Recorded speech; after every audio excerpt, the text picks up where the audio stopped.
This is your ultimate stop for everything sports. The Golden State Media Concepts Sports Podcast. Should I say more? From the NFL, MLB, the NBA to MMA, it's all in here. The Golden State Media Concepts Sports Podcast. Listen now.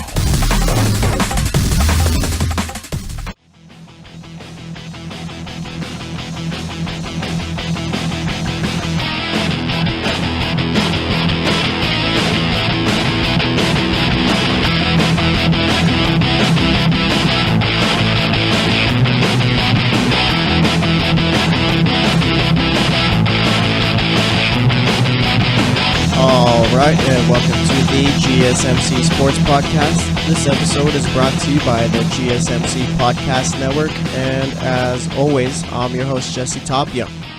Alright, for today's show, we're going to be talking a whole bunch about Josh McDaniels and what he did to the Colts. Alright, we're going to spend the first segment on that. Later on, we'll be recapping the NBA games from what was yesterday, Monday, if you have from Monday. Or actually, no, wait, today's Wednesday from Tuesday. Alright, I got my days mixed up there. Alright, we'll be recapping the games from Tuesday, and then for the third segment, we're going to talk about Porzingis, him tearing his ACL, what that means for the Knicks and Porzingis going forward. And we're going to talk a bit about Kemba Walker, maybe going to the Cavs, pretty much talk about what the Cavs need to do as far as getting to the finals this year. Alright, so we'll be talking about that, and then for the fourth segment, as we always do, we'll be talking about anything else going on in the world of sports. So let's get into it now. Alright, so Josh McDaniels was supposed to become the Indianapolis Colts head coach. All right, we all know this. It was talked about for a couple of weeks after the Super Bowl. He was supposed to be finalized. Colts thought that. We all thought that. I guess Josh McDaniels is the only one who didn't think that. All right, Colts, this whole situation is shady.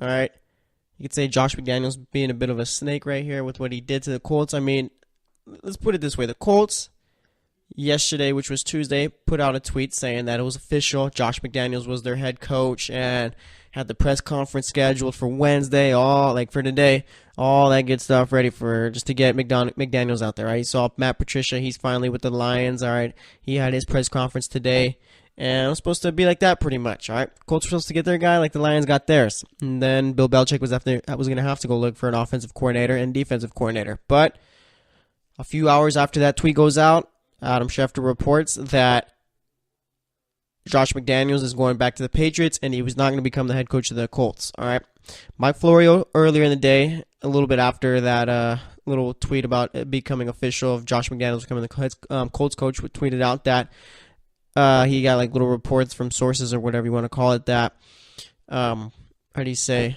McDaniels was wavering, and no one really believed him. It was pretty much like a boy cried wolf type of thing, and sure enough, the guy was right.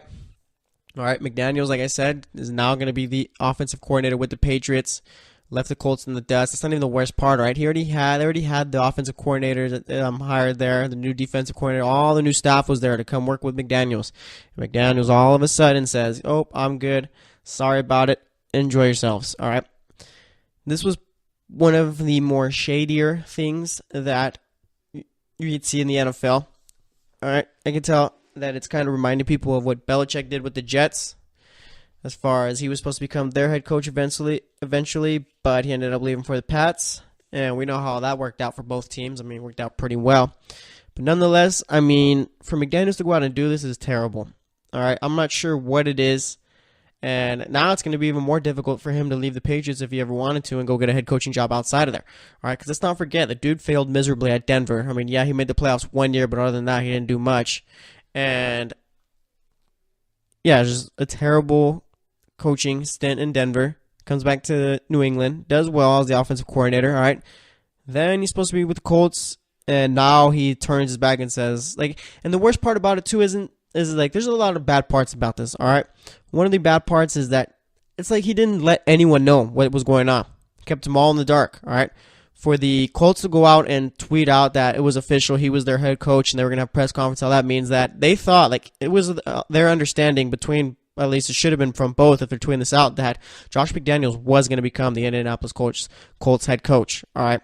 And then all of a sudden, no. So obviously McDaniels was doing something kind of fishy there, And now that's got me kind of thinking. I mean, they said that Robert Kraft had a little meeting with McDaniels, gave him an offer he couldn't refuse, and that's how he got him back.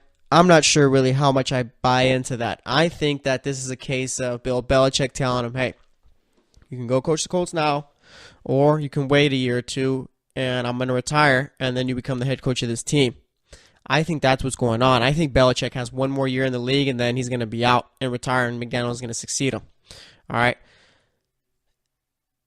Otherwise, this entire situation makes no sense. All right, that's the only thing that could be going. I mean, why would you turn down a head coaching job, turn down a job where you could work with Andrew Luck? And that's another thing, too, about Andrew Luck. All right, Chris Ballard came out and said that Andrew Luck wasn't going to have a second procedure on his shoulder, so now it's pretty much a matter of wait until it feels right, and then he's back out there. All right, and I'm sure McDaniels had to know that, so he turned down the opportunity to coach the Colts, work with Andrew Luck, to go back and become an offensive coordinator still for the Patriots. All right, you got McDaniels' agent dropping him. And pretty much, like I said, everyone's talking about how you got Tony Dungy out here talking about on Twitter. Yeah, believe it or not, Tony Dungy does have a Twitter talking about how this was a despicable move. It was just bad and all that. So like I said, I mean, now he's back with the Pats, and I think that he's going to become the Patriots head coach within the next couple of years. I think Belichick's going to be around for one more year, and then after that, he's going to hand over the reins to McDaniels. I mean, it's just weird to see how this all happened. It's like, I don't know. Now, what do you do? I mean, where do the Patriots go from here now that he's back there? Obviously, like I said, I think Belichick's going to be retiring, but I think they got to start preparing for McDaniels to take over his team, okay? And I think they'll be taking a quarterback, honestly, in the first 2 rounds. And there's so many different factors that tie into this whole story also. I mean, there's obviously McDaniels coming back means that Brady's probably going to be around for a lot longer. I mean, three years, I think. And then, like I said, the whole Belichick, now the Colts got to find their head coach. And I feel bad for the Colts a bit, too. I hardly ever do because of Jim Irsay, but now you got this entire staff hired up. All right, they were supposed to be working with Josh McDaniels. All right, when you hire your staff to work with a head coach, it's obviously the fit. All right, you hire guys around for the head coach so that way it works well. Now you have to bring in a completely new head coach, and they got to adapt to each other. All right, for the Colts this season, I don't think they're going to do well at all, even with Andrew Luck out there. I mean, it's just going to be a bad situation, I think. It's going to be a throwaway year unless this new head coach and this new coaching staff find a way to figure it out and work together. Because like I said, McDaniels got his guys, and then pretty much bounce back to New England. All right, and I think this is why people, I don't know, can you hate the Patriots because of this? Is this their fault, or is this just on McDaniels? I mean, obviously the Patriots went out and tried to do whatever they could to keep McDaniels. And you know what? Now that I think about it, man, McDaniels, Belichick does have to be retiring in the next 2 years at least. All right, I think it's going to be after this next year, but I mean, it makes you let Patricia go to the Lions to coach them. All right, there was no Godfather offer or anything like that to keep Patricia. You just let him walk over to Detroit, tell him congrats on becoming the head coach there. But for McDaniels to go, and he's going to get the same type of job with a different team, and then they go and tell him, wait, hold on, stay with us, we'll offer you this. It's a little weird. All right. There's Patriots writers saying that McDaniels just wants to keep staying with the Patriots because he's more comfortable and it's more just a familiarity type of thing. And I think that's completely off. All right. Again, these dudes have sources, but I mean, you're not going to have people from the Patriots organization going out talking about, oh yeah, Bill Belichick's going to retire in 2 years, and that's why McDaniels is back to take over eventually. No, they're not going to be telling you that. They're going to tell you, oh yeah, well, McDaniels wanted to stay in the place that he felt more comfortable in and had a sense of familiarity. All right, that's the plain answer right there. All right, but McDaniels is definitely I'm almost positive he's going to become the head coach within the next 2 years with this. All right. So, I mean, the Patriots pulled a fast one. McDaniels pulled a fast one. They got the Colts. And it was funny. At the press conference, too, when Colts GM Chris Ballard had to talk about it, pretty much address it. At the very end of the press conference, he says, the rivalry is back on. I think it was. Let me see if I could find the exact quote of it. It was hilarious. Let's see. All right, yeah. Colts GM Ballard, the rivalry is back on. What rivalry? What rivalry has there been like within the last 5 years? All right, there hasn't been a rivalry. It's just the Patriots beating the Colts every time they play. Literally every single time. I feel like I think I saw a stat like the last 7 games they played against each other. The Patriots have won all 7 of those games. All right, so there is no rivalry. Indianapolis is still a bad team. They have a no head coach, so like I just don't understand the whole. There's a rivalry now. Like you have to get good before you can have a rivalry with someone. You have to have a good team. You can't go 4-12 and have a rivalry. All right, because it's not a rivalry if you're on the losing end every single time. So that whole little thing, that whole little line right there, walking off the press out of the press conference after saying that, but like it's cheesy. All right, it's cheesy. The Colts are just a weird team, man. Like I do feel bad a bit. But I also don't because, like, it's just that little line right there. The rivalry is back on. What does that even mean? All right? You guys are terrible. But nonetheless, this is how it's ending up. All right? Like I said, McDaniels is going to be back in New England. Now the Colts need a new head coach, and I'm not sure what the Colts do at the head coaching position. I saw 2 names. I can't remember.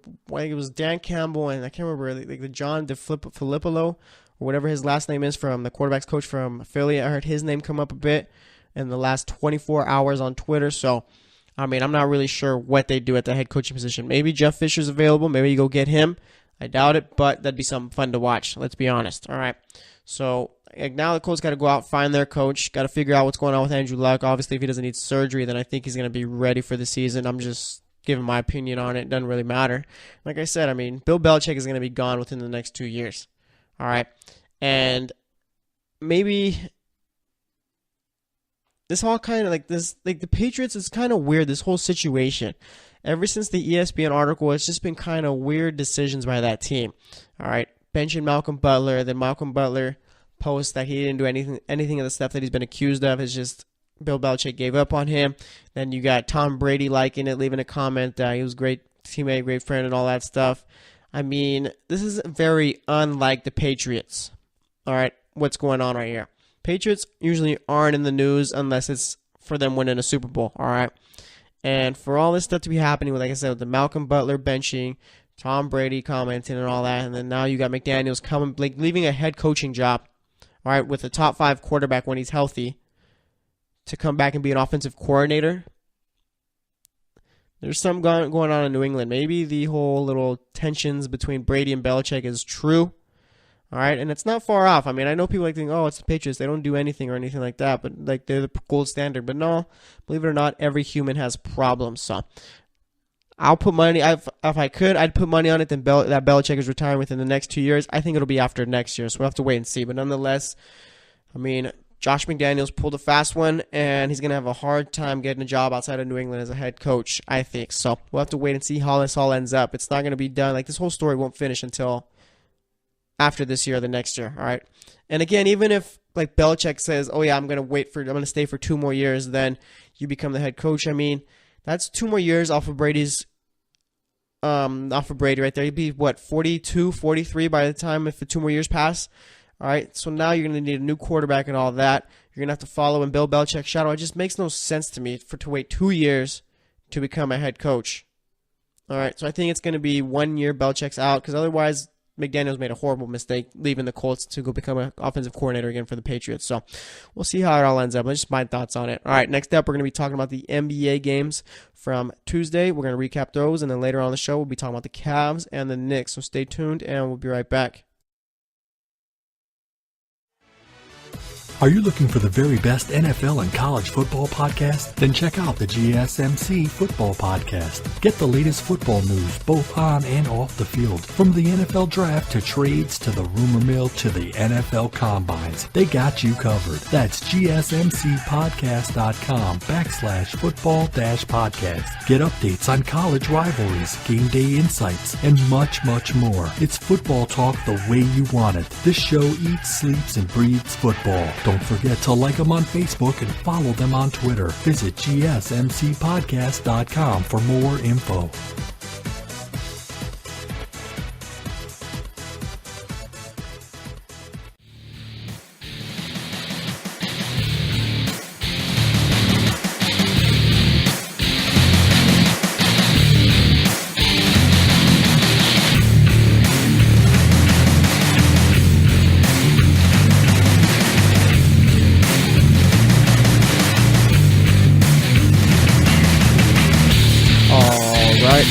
welcome back to the GSMC Sports Podcast.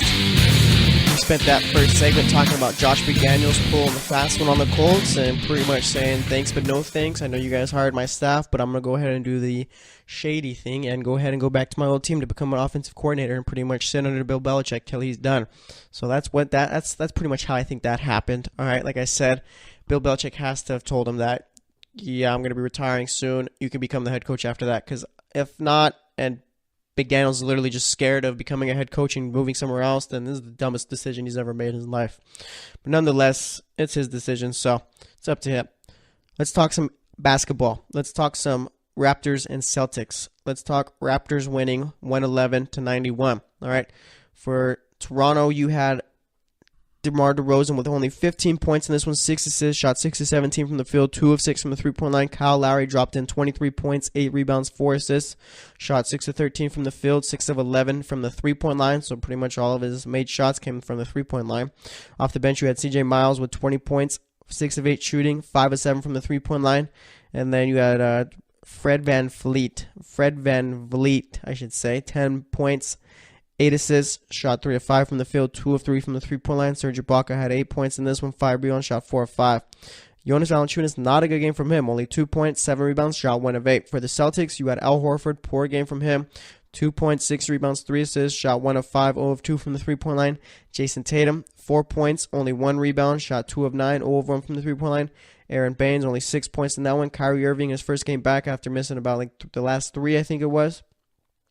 He had 17 points, 3 assists, shot 6 of 12, 2 of 6 from the three-point line. Jaylen Brown, only 11 points, 6 rebounds, shot 4 of 5. Off the bench, you had Marcus Morris. He also came back after a couple game absence. He had 12 points, 2 rebounds, shot 4 of 13. Terry Rozier continued his nice little hot streak that he's been on. He had 18 points, 5 rebounds, 4 assists, shot 5 of 12, 4 of 5 from the three-point line. Not a good game from the Celtics here. Nice little respect game for the Raptors. All right. Still think Boston is the best team in the East, but Toronto's literally right there. You could make an argument as to why Toronto probably should be the best team in the East. So either way, it didn't really matter. I think these teams are going to be meeting each other in the Eastern Conference Finals, but it's going to take both to pretty much get it done, and Toronto showed the last couple of years that they can't get past the second round. So this year I feel is a little bit different because they're getting a lot of production out of their bench, and that's one of the biggest pros to their good season so far. So yeah, the Raptors won that one 111-91, and let's see, the Raptors I think are a game and a half back of Boston for that number 1 seed in the East. So they're right there. As for the next game, we had the Cleveland Cavaliers in Orlando facing off with the Magic, and Cleveland did have a 21-point lead in this one, but didn't matter. The Magic won this one 116-98. All right, for Cleveland, you had Jay Crowder, shot 1 of 6, 0 of 3 from the three-point line, 2 points. LeBron had 25 points, 10 rebounds, 5 assists, shot 10 of 17, 2 of 4 from the three-point line. Tristan Thompson, he had 12 points, 9 rebounds, shot 6 of 9. Isaiah Thomas, he only had 11 points, 8 assists, shot 3 of 13 from the field, 1 of 6 from the three-point line. J.R. Smith only took 3s in this one. He hit 4 of 6 from the three-point line, 12 points. Let's see, off the bench, you had Jeff Green with 12 points, 4 rebounds, shot 4 of 8. Dwayne Wade, he had 11 points off the bench. Derrick Rose with a solid 0 points, 1 rebound, 2 assists, 0 of 7 shooting, 0 of 1 from the three-point line. As for the Magic, you had Jonathan Simmons with 34 points, 7 rebounds, 12 of 17 shooting, 2 of 4 from the three-point line. Evan Fournier with 19 points, 6 rebounds, 3 assists, shot 7 of 13, 1 of 6 from the three-point line. Bismack Biyombo, 11 points, 8 rebounds. Alfred Payton dropped in 10 points, 8 assists, shot 5 of 8 there too. I'm not sure what's going on with the Cavs here. I mean, they should be beating at least be beating these bad teams. All right. Last time they played the Magic, they barely beat them. This time they blew a 21-point lead and let the Magic, let's do some quick math, beat them by 18 points. All right. I'm not sure what's going on with Cleveland. Well, we all do know what's going on with Cleveland. We're going to be talking more about it in the next segment. I know we've been talking about Cleveland a lot, but I mean, they're just constantly giving us something to talk about. So, got to talk about it. But nonetheless, I mean, I'm not sure if a trade is going to fix this or if there's just so much to unpack with this Cleveland team. There's so much there. It's not a matter of just making a trade and boom, you go to the finals this year again. Now you got to think next year, think about the future, and you know what? I'm just going to save all my thoughts for Cleveland in the next segment. So we'll do that. All right. As for the Magic, I mean, nice little pick-me-up win right here. Right? the Cleveland Cavaliers. You beat a LeBron James team. You're now 17-36. I mean, I'm sure front office would rather them lose than win, but nonetheless, nice little win for them here, especially coming back. All right, as for the Memphis Grizzlies, you had them facing off with the Atlanta Hawks. Atlanta won this one 108-82. Let's see, for Memphis, you had Dylan Brooks with 12 points, 4 assists, shot 5 of 14 from the field. Marc Gasol only 8 points, 6 rebounds, shot 3 of 7. Wayne Selden had 7 points, shot 3 of 8 from the field. And then off the bench, you had Mario Chalmers with 13 points, 2 assists, shot 5 of 8, 1 of 2 from the three-point line. Just not a great game at all from the Grizzlies. They're just a really bad team. And I've noticed, dude, Chandler Parsons is never out there. Dude's always injured. All right, for the Hawks, you had, let's see, who did good? You had Dennis Schroeder with 22 points, 5 assists, 3 rebounds, shot 9 of 15. 1 of 3 from the three-point line. Ken Bazemore, he had 10 points, 4 rebounds, 3 assists, shot 3 of 9 from the field. Off the bench, you had John Collins, the rookie, with 15 points, 10 rebounds, shot 6 of 9 from the field. And that was all that was pretty notable about the Hawks. I mean, both of these teams are extremely bad. Grizzlies are about a game and a half better than the Hawks as far as just as far as records go, I guess you could say. I mean, both teams are they're just bad teams. This was probably one of the worst games to watch last night. I mean, there's nothing to really like. The Grizzlies, I'm not sure really what to think of them. All right, they were a playoff team the last last few seasons. All right, they managed to be in there year in and year out, but they never really did anything. You know, they were just a team. They were like the Atlanta Hawks. Okay, yeah, these teams are so similar now that I think about it. Right. Both teams were teams who competed with the better teams in their respective conferences. Both were consistent playoff teams. And, I mean, just both, like I said, that's it. Just consistently got to the playoffs and really never did much, all right? I think the Hawks got to the Eastern Conference Finals one year. That was like 3 years ago, I think it was. That's where they got swept by the... Yeah, they got swept by the Cavs in the Eastern Conference Finals there. Memphis never got to the Western Conference Finals, I don't think, at least in this little run that they had.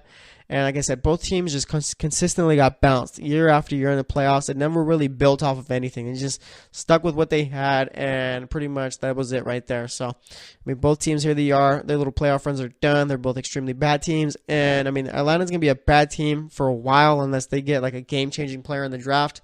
And the same with the Grizzlies. I mean, I'm not sure if they even know how to build teams because, I mean, they pretty much stuck with the same thing over and over and over. And now it's just coming into the end now for them. So we'll see how it all ends up. As for the Houston Rockets, though, they faced off with the Brooklyn Nets, and the Rockets won this one 123-113. You had Clint Capella with 18 points, 11 rebounds, shot 8 of 12. Chris Paul, 25 points, 7 rebounds, 5 assists, shot 9 of 15, 4 of 8 from the three-point line. James Harden, he had 36 points, 5 assists, 4 rebounds, shot 11 of 23, 4 of 10 from the three-point line. Eric Gordon, 13 points off the bench, shot 5 of 9. And then Gerald Green off the bench had 16 points, shot 6 of 8, 4 of 6 from the three-point line. As for the Brooklyn Nets, you had DeMarre Carroll with 21 points, 2 rebounds, shot 7 of 12, 5 of 8 from the three-point line. Spencer Dinwiddie had 18 points, shot 5 of 7 from the field, but all those shots came from the three-point line. Also had 9 assists. Alan Crabb, 6 points in from him. Not a great night from him. Only 2 of 7 shooting, 2 of 5 from the three-point line. Off the bench, you had Jahlil Okafor with a little nice game. He had 15 points, 6 rebounds, shot 7 of 9. D'Angelo Russell, only 10 points in this one off the bench, shot 0 of 3 from the three-point line and 4 of 12 for the field. Had 2 assists. So, I mean, it's good on the Rockets to beat a team like this. Obviously, you need to pretty much just win games against bad teams. All right. And I'm kind of curious as to see what the Rockets are going to be doing at the trade deadline. I know I talked about it before, but I'm not sure really if they do anything or what could they possibly even get. All right. You got nice bench scoring in Gerald Green and Eric Gordon. You got your center locked up. Maybe you go out and try and get rid of Ryan Anderson and probably bring in a player to take in his spot, but I'm not really sure what you get or who you get for Ryan Anderson or who's even available for something like that. So, I mean, as of right now, I think the Rockets aren't going to be making too many moves, if any. So, I think they're just going to stand pat and go with the team that they have. And this team's pretty good. I mean, this is a team that could compete with the Warriors. I'm not sure if it's a team that could beat the Warriors, but nonetheless, I mean, I wouldn't be surprised if somehow the Rockets got into a 7-game series against them. All right, and as for the Nets, I mean, they put up 113 points again and gave up 123 against the best offense in the league. I mean, a normal game, you put up 113, you're going to end up winning, but it's tough to go up against Chris Paul and James Harden. So, I mean, I wouldn't be too down on it if I was a Nets fan. I mean, you're not really even supposed to be winning. Actually, it doesn't even matter whether they're winning or losing. I think they do finally have a draft pick in this year in the first round. I can't remember whose it is, but they do. And obviously, maybe go ahead and go win some games, all right? Trying to see if you can get that Brooklyn pick for the Cavs have. See if it takes less value out of it. And I'm not sure, too, what the Cavs are going to do with that Brooklyn pick. I'm not sure how valuable it is right now. I need to check the standings, but nonetheless, I mean, I think it's probably, since the first Brooklyn pick that was used, it's probably the one that's going to have, like, the worst position in the draft.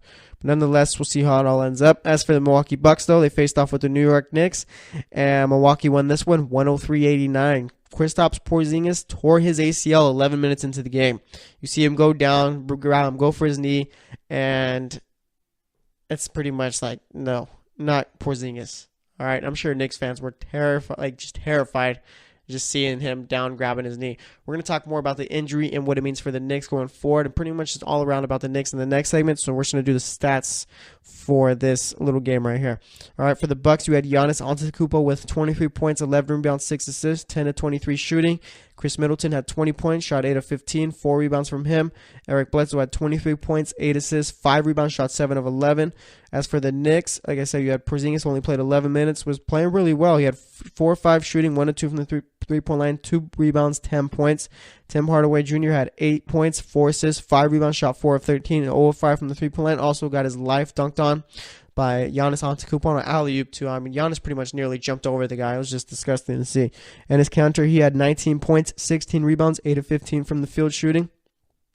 Jarrett Jack had played 17 minutes in this one, had 2 points, 3 assists, 1 of 6 from the field. And then you got Courtney Lee with 14 points, 4 rebounds, shot 6 of 16, 2 of 6 from the three-point line. Once again, the Bucks won that one 103-89.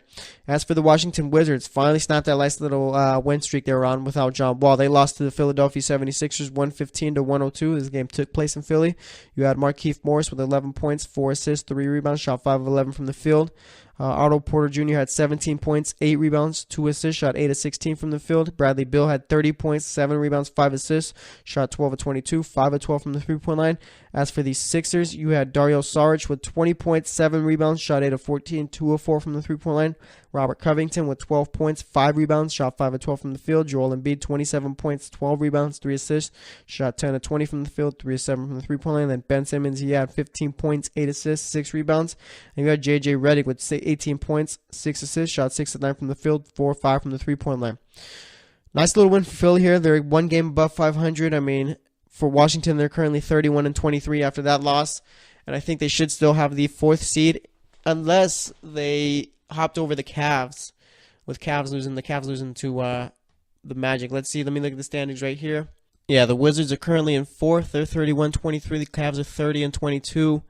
And obviously, Wizards got one more win than the Cavs, but the Cavs have one less loss. And I'm not sure if it's a tiebreaker type of thing or if it's just how it works out. But I mean, both got pretty much. They're both 7.5 games back of Boston. So I mean, they're going to be flip flopping for that little 3rd seed right there.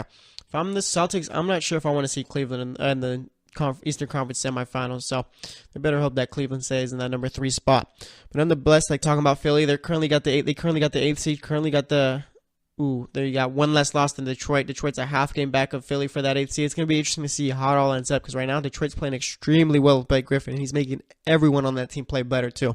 So it'll be interesting to see. As for the Golden State Warriors, they got blown out by the Oklahoma City Thunder 125-105. This is a wire-to-wire win for the Thunder in this one. You got Carmelo Anthony, who only played 6 minutes in this one. He left the game with an injured ankle, I believe it was. Before he left, he was 0-4 from the field and pretty much didn't do anything. Paul George, he had 38 points in this one, 5 rebounds, 3 assists, shot 11 of 23, 6 of 11 from the three-point line.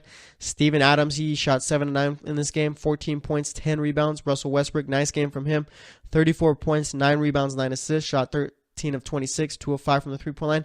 Off the bench, you had Jeremy Grant with 16 points, 4 rebounds, shot 5 of 8 from the field, 1 of 2 from the three-point line. As for the Warriors, you had Draymond Green with only 5 points in this one, 7 assists, 8 rebounds, got ejected for having 2 technicals. Same old Draymond, I guess you could say. Kevin Durant, he had 33 points, 6 rebounds, 8 of 14 from the field, 3 of 8 from the three-point line. Steph Curry had 21 points, 5 rebounds, 5 assists, shot 6 of 14 from the field, 2 of 9 from the three-point line. And Klay Thompson had a bad shooting night. Only 12 points, 4 rebounds, 2 assists, shot 5 of 13, and 2 of 6 from the three-point line. So, like I said, a wire-to-wire win for the Thunder in this one. I mean, they pretty much didn't look back, was dominating Golden State throughout the game. Nice little game from them, and interesting to see that they did it without Melo for most of it. I mean, Melo only played 6 minutes, so really couldn't make much of a difference there. So Paul George really stepped up in this one. Same with Russell Westbrook. I mean, Russell Westbrook was doing whatever he wanted in this game. Officiating was was actually pretty bad in this game. The NBA really needs to figure out something in order to fix it because it's getting pretty brutal. But nonetheless, I mean, the Thunder outplayed the Warriors in all aspects of the game.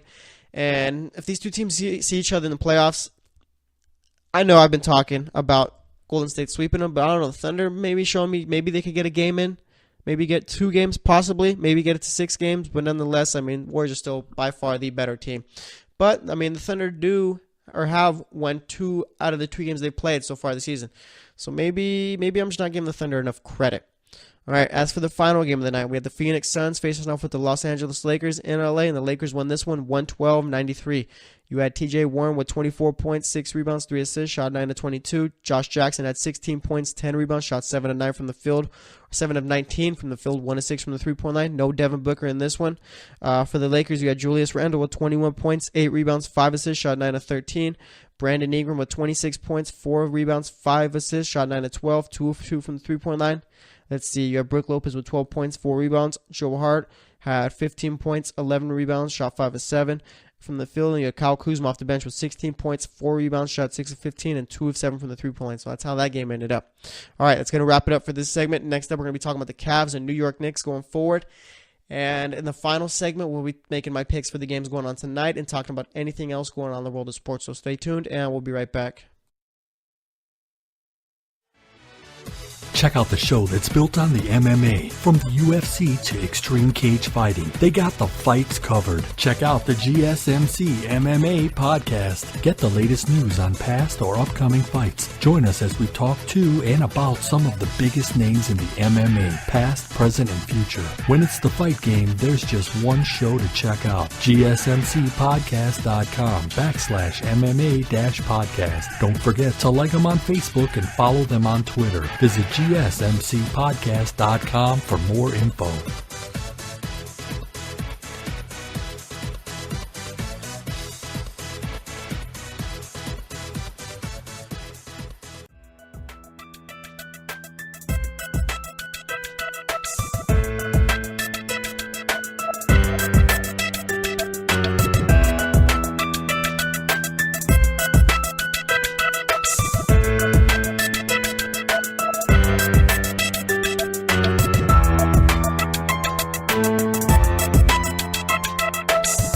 Alright, and welcome back to the GSMC Sports Podcast. So far in today's show, we talked about Josh McDaniels pulling a fast one on the Colts, running away back to his buddies in New England and doing that, leaving all those people, all those offensive staffers and defensive staffers that they hired to come work under McDaniels and move their families over to go and stay there while he ran and hid back to New England, like I said.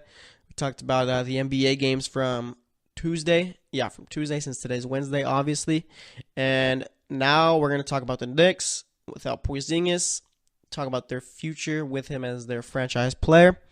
And we're going to talk some more about the Cavs. All right, this is a Cavaliers week. All right, let's start off with the Knicks. Losing Porzingis, obviously, you don't have to be a genius to think this, but is probably the worst possible thing that could have happened to him this season.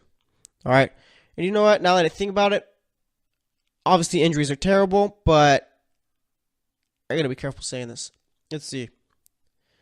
Now the Knicks are going to have a much better draft pick, I guess you could say. All right, again, I didn't want to see Porzingis go down, but to see a silver lining out of all this, I guess you could say, is just that the Knicks are going to have a better pick. And it was kind of brutal to see because Porzingis had the Knicks competing, you know? The Knicks weren't just a team who were just garbage and weren't doing anything this season, and Porzingis is just a really good player on a bad team.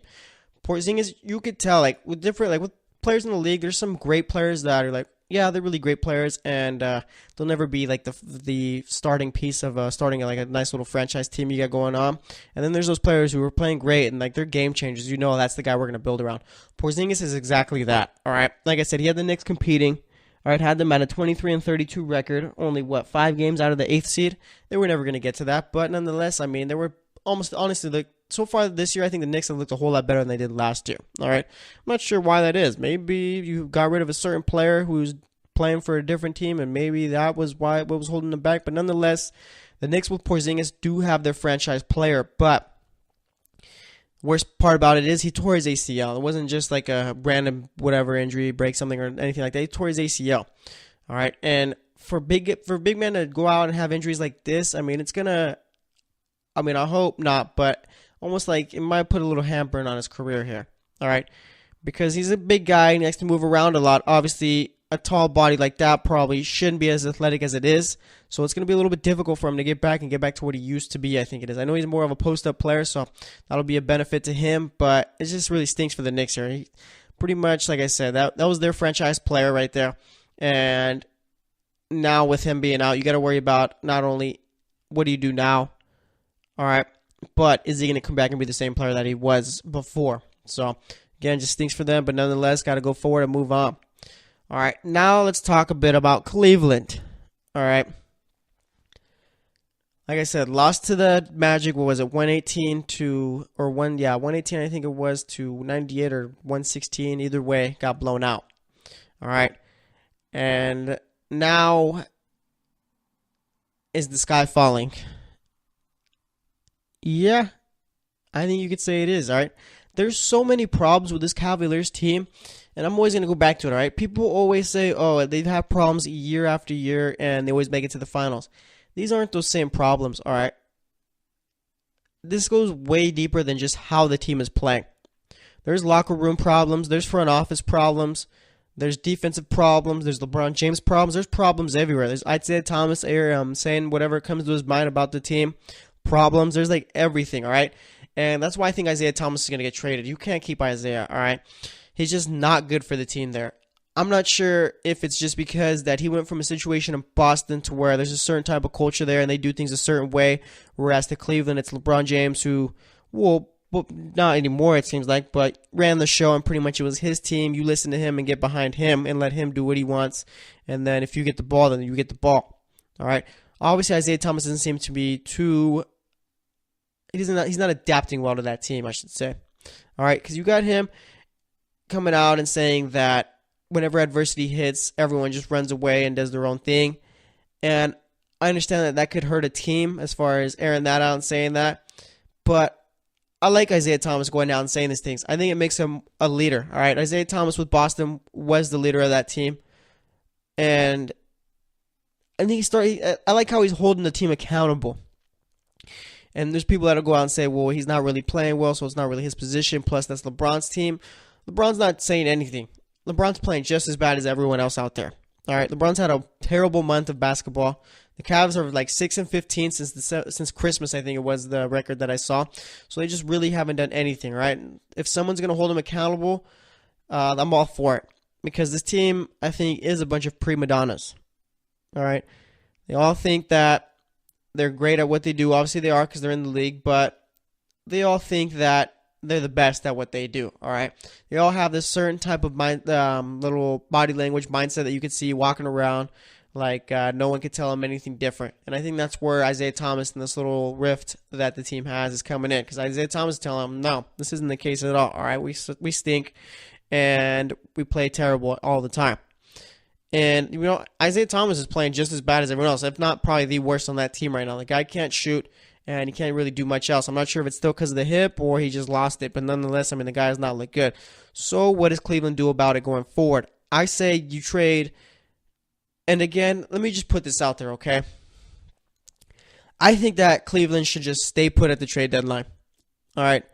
Or better yet, just do not trade any picks. Do not trade the Brooklyn pick. Do not trade your Cavaliers pick for next year or the year after that. Do not trade any of them, okay? Because this is it for them. They have nothing else. After this year, whether they make it to the finals or whatever, LeBron's leaving, and the Cavs are going to have to go into full-on rebuild mode, all right? Because this team, the only reason this team is over 500 is because LeBron's out there. If not for LeBron, this team would be a dumpster fire. All right, let's be real. So I'm saying, like, whatever trade they make, just don't give up the Brooklyn pick, and it's kind of tough. Because without giving up the Brooklyn pick, you're really not going to get much from anyone.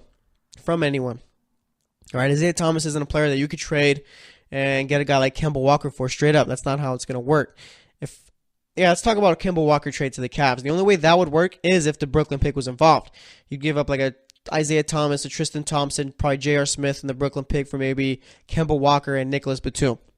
All right, you do that. Yeah, if that's going to help you get even better. It's not a guarantee to the finals, but it fills a need. All right, and even if you do that and make it to the finals, now you got to worry about LeBron. So let's say you make that trade, you're out of Brooklyn pick, and LeBron's gone. What do you have to use to rebuild now? All right, because that Cavaliers pick this year isn't going to be that good since they're going to be in the playoffs. So you need that Brooklyn pick to start off the rebuild. But if you don't have it, then you're stuck for a year and pretty much wasting a year. All right. Then the year after, everyone's older, and then you finally get to use your low pick. But nonetheless, I mean, it's been a year, and you're not even sure if you're going to hit on a solid pick. So Cleveland really needs to keep that Brooklyn pick. And like I said, there's not much they can do as far as trading for anyone. There's nothing out there unless they use that pick. I saw that they tried, I think it was getting DeAndre Jordan, tried giving up Tristan Thompson, J.R. Smith in the Brooklyn pick, and the Clippers said no. I completely understand why the Clippers said no to that trade. Why would you want to take up a contract like J.R. Smith's, take on a contract like Tristan Thompson's, all right, just for a pick? The best part about that deal would be the Brooklyn pick, all right? You're giving up a whole lot for not much, if we're being real here. All right, taking up those contracts would be terrible. And the Cavs, honestly think what the Cavs should do is, like I said, just don't make any deals. All right? Be smart. After this year, you're done. Don't overthink it or anything. The Cavs are done after this year. All right? See what LeBron, that team takes you. If you get bounced early in the playoffs, then you get bounced early in the playoffs. At least you have the Brooklyn pick to start your rebuild, and you know what? It's goodbye, LeBron. And the Cavaliers completely botched this entire thing with LeBron James and his career. All right, LeBron James should have never left. They should have never let LeBron James leave Cleveland to go to Miami. All right, and they're going to have him leave again after this year. They completely messed everything up. Instead of his first time in Cleveland, instead of putting good players around him, they made pretty much LeBron James do whatever, everything. Okay, he had to do everything to get him to where they ended up.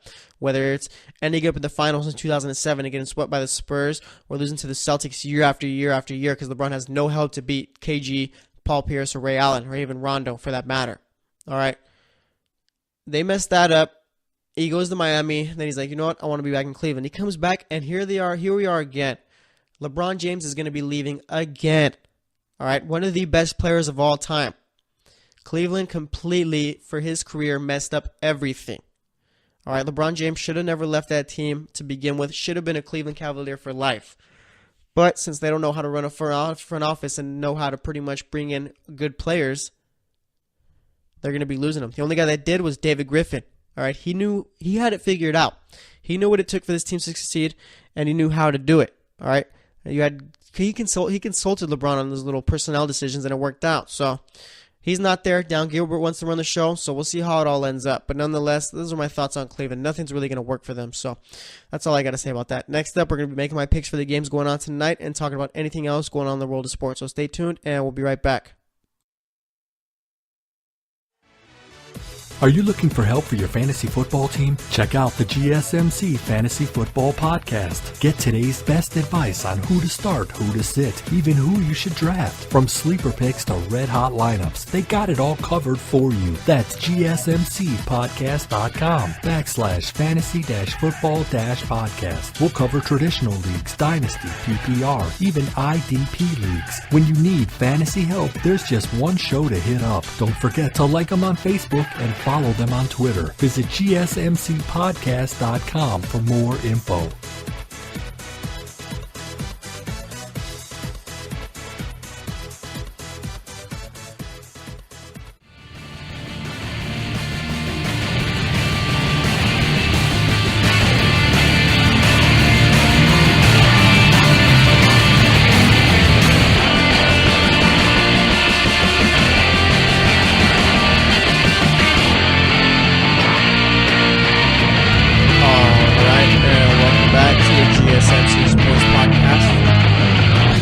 Today's show, we talked about Josh McDaniels, and we talked about We cut the NBA games, talked about the Cavs and Knicks, and now we're going to pretty much be talking about everything else going on in sports. All right, give my thoughts on whatever's going through my mind.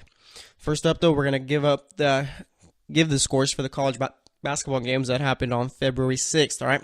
So we had number 4 ranked Michigan State facing off with Iowa. Michigan State barely won that one by a score of 96-3. Then you had Xavier beating Butler in overtime. Xavier's ranked number 5, and they won that one 98-93. And you had number 6 Cincinnati beat down on UCF 77-40. Kansas knocked off TCU. Kansas currently ranked number 10. They won 71-64. And you had number 15 Tennessee beat number 24 ranked Kentucky 61-59. Kentucky really hasn't been looking good at all, and are they I'm not like the biggest college basketball guy or anything like that, but just the way they've been playing and stuff like that, they're currently 6-5 in the SEC. Are they going to make the tournament? Are they going to do that? I mean, imagine Calipari not making it. If Calipari doesn't make the tournament, dude's getting fired for sure. There's no doubt, I feel. All right, but then we had number 20 Michigan facing off with Northwestern, and Northwestern pulled off the upset by a score 61-52. And you had number 22 Wichita State facing off with Memphis. Wichita State won that one 85-65. As for the games going on tonight, you got Villanova playing St. John's. Villanova is currently the best team in college basketball, ranked number 1. Number 2 Virginia playing Florida State. Let's see, we got Wake Forest playing number 25 Miami. Then you got number 3 Purdue playing number 14 Ohio State. That's going to be a nice little game right there. Let's see, number 7 Texas Tech playing Iowa State. Number 8 Auburn. Still can't believe Auburn has a good college basketball team. Never would have expected it, at least me. I know how recruiting and stuff like that works. I haven't really paid attention to it too much, but it's just weird to see Auburn ranked in the top 10 for college basketball. I think this is the first time I've ever seen that, and I've only been and I'm not trying to be naive or anything like that. It's just literally Auburn has never really been a solid college basketball team since I've been paying attention to it. All right, yeah, so Auburn's currently ranked number 8th, and they're facing Texas A&M on ESPN2, and then you got number 23 Nevada facing off with UNLV tonight. All right. Let's talk NBA, some more NBA. Let's talk Lou Williams. He got a contract extension from the Clippers, signed a 3-year extension, team option for the 3rd year, worth about $17.5 million each year. So what that means is Lou Williams will not be traded at this trade deadline. That takes one player away that teams were looking at. I know teams like the Celtics were looking at him and a couple of other teams. So now, this trade deadline is kind of weird. I think we're expecting a lot to happen, but I'm not sure if there's going to be too much movement going on, all right? I'm more curious as to see what happens with a guy like Kemba Walker. That's probably the player I'm most intrigued about. What happens to Kemba Walker? Does he go to Cleveland? Does a team like Detroit possibly trade for him? I'm not sure what Detroit has to give up. Maybe their first-round pick and Stanley Johnson. You can't trade Reggie Jackson because he's currently hurt. So, we got to wonder what's going on. What's going to happen to Kemba Walker? Marcus Smart, is he going to get traded? I mean, the trade deadline is tomorrow, all right, Thursday. It's tomorrow. There's got to be deals happening or GMs discussing with each other right now about stuff that's really going to be happening close, all right? So it's going to be interesting to see how it ends up. Like I said, is Marcus Smart going to get traded? Is he going to, what's going to happen to him? Maybe Terry Rozier gets traded. Where's Tyreek Evans going to end up? Is DeAndre Jordan going to get traded, or is he going to sign an extension with the Clippers? Or not even an extension. I forgot. He signed a little contract 3 years ago, didn't he? So he's got 2 more years left. Well, yeah, he could be up for an extension, I guess you could say, just to add to those 2 years he's got left. I think it's this year and the next year. I can't remember exactly. When was that time where they trapped DeAndre Jordan in the house and pretty much forced him to sign a contract? I don't know. That was a while ago, but that was quite the night. Paid attention to that. Let's see. What else is going on? I mean, just the trade deadline right now is just full of what ifs. I mean, maybe teams like the Pacers, what are they going to do? Are they going to bring in some players to help build off that team they got? I think they're currently the 5th seed right now, or the 6th seed. Teams like the Miami Heat, what are they going to do with Winslow or with Whiteside? Are they going to trade him, or are they going to keep him going forward? Are they teams like the Sacramento Kings? Are you going to get rid of any of those vets on your team? Get rid of a guy like George Hill? I know the Cavs. I mean, what happened to that deal too? There was a deal between the Cavs and the Kings talking about Channing Frye and I think it was J.R. Smith or someone else for George Hill. And I think it was Adrian Wojnarowski who said it was close to happening, and the deal it never happened. Maybe they were just waiting for the deadline to do it, but nonetheless, I mean, it's going to be interesting to see how that all ends up. I'm really curious to see what the Cavs do. All right. What the Cavs do at this trade deadline is going to tell us what's going to happen in the future and what's going to happen for them for the rest of the season. All right. If you bring in a guy like Kemba Walker and you give up the Brooklyn pick, then your future's done. But you do have an opportunity to make it to the finals this year. All right. If you don't trade for Kemba Walker, and you bring in a guy like George Hill, maybe you get rid of Isaiah Thomas or trade him, you're not getting to the finals, I don't think.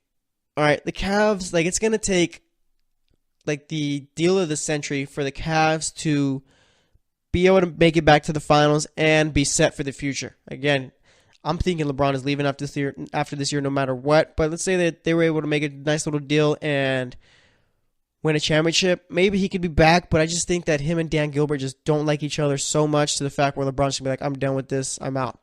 All right. Maybe that's another thing too. Is Dan Gilbert going to sell the team after the season? All right. A couple weeks ago, I saw some little tweets from, I think it was ESPN talking about how Dan Gilbert has looked into the possibility of selling his team. All right. If he does that before free agency starts, then there's a chance that LeBron stays in Cleveland. All right. That's what it's going to take to keep him there. Dan Gilbert's got to go. If not, then, it's bye-bye. But like I said, I'm really interested to see what the Cavs do at the trade deadline because, like I said, there's so many things that could happen. All right. Maybe they do get DeAndre Jordan finally. Maybe they get Kemba Walker. Maybe they find a way to get both. All right. But nonetheless, man, if I'm a Cavs fan, I'm real nervous about this season and the trade deadline. This pretty much puts it all on the line for what's going to happen to us going forward. I'm not a Cavs fan. I'm just saying us, just talking about in general, fans in general. So it's going to be interesting to see how it all ends up.